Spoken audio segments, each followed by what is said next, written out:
Welcome back, guys.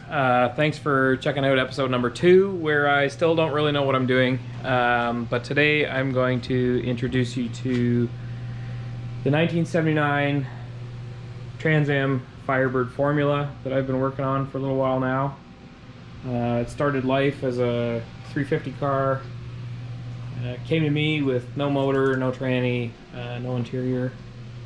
So we have installed a 2016 LT1 mated with an 8-speed automatic transmission out of the same 2016 Camaro. It's got a CamMotion's cam in it. Transmission hasn't been touched. Kind of went through the motor quick. It's got a Moser LT engine oil adapter pan on it, swap pan I guess. Nothing crazy. Some adapter headers, swap headers, B-cool radiator, hand-built fan shroud with some Spall fans on it, hand-built intake, still mass airflow. Car's got a TrueCool 40K tranny cooler, vintage air, heat, AC. We got rid of the pressure cap on the radiator, the old twist style hot rod whatever junk caps. Welded that shut.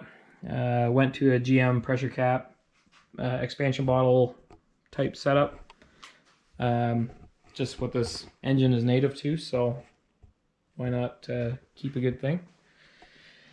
The interior's been essentially gone through minus the dashboard itself. Brand new carpet, brand new door panels from year one. I still need to cut them and get the door handle bezels and all that stuff in. So 2016 Camaro shifter as well. It's still going to have the tap shift like the automatics do. Dakota digital dash. The vintage air controller. Let's see if everything lights up. Really nice, clean. Gauges work great. I've never had any issue with them. Vintage airbox tucked up in there. Yeah, so the car was wired from scratch using an American Auto Wire kit. We had the whole chassis out of it. It's got a brand new Moser diff in it that's powder coated. The whole underside of this car is powder coated front to back. Wilwood disc brakes front and back, 6 pistons in the front, 4s in the rear. It's been it sat in a tent outside for a little while, unfortunately, so the rotors are a little rusted and a couple things are dirty and need to be gone through, but otherwise, you know, everything's brand new still. Need to give the car a good clean. That'll happen after it's road tested and shaken down a little bit. It's got a Hotchkis total vehicle system in it. Tubular control arms, uppers, lowers, springs, nice flock shocks. I'm just working on the exhaust now, as you can see.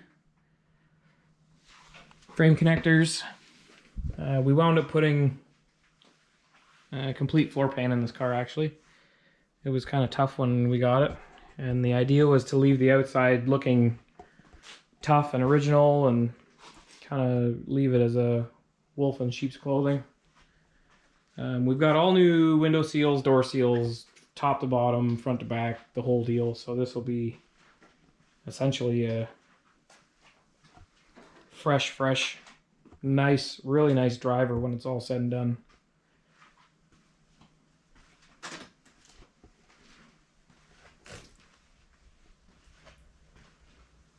So that's the basic breakdown of it. I'll get into some more systems on the car later on, but for now, that's the car.